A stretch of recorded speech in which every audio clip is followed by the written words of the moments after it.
Salamlar, saygılar, əziz və dəyərli soydaşlar, Azərbaycanın o taylı, bu taylı türk xalqı və bütün dünyada yaşayan türklər.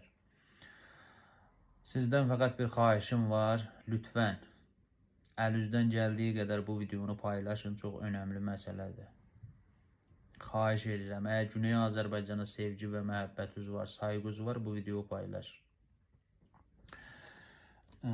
Gördüyünüz şəkildə bu iki insan Ərdəbil vilayəti Muğan bölgəsindən olan iki soydaşımızdır.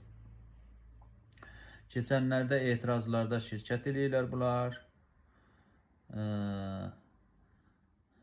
Biri tutuley, biri qaçey Azərbaycana, oradan da Türkiyəyə.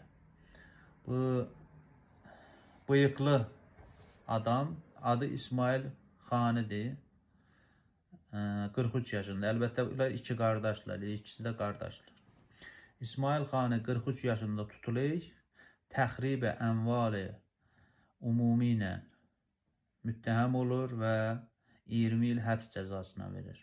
O idman qiyafəti giyən idmançı da dediyim kimi gedik Azərbaycana, Azərbaycandan Türkiyəyə, Türkiyədən də oğurlanır, gətirir Ərağa, Əraqdan da həşd-üşəbi vasitəsilə verilir İrana. Bunu da edama məhkum eləyiblər. Və buna da belə cəza veriblər ki, güya Azərbaycan və İsrailə casusluq eləyib. Halbuki belə bir şey yoxdur. Bu Azərbaycana gedib gəliymiş. İdmançıymış. Azərbaycan vətənidir da gedib gəlir. Nə olar? Ona bəhanə eləyərək buna Azərbaycan və İsrail casusluğu vurub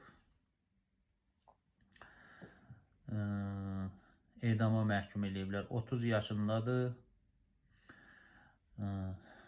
Və mən bu xanavadəni qəşəng tanıyıram.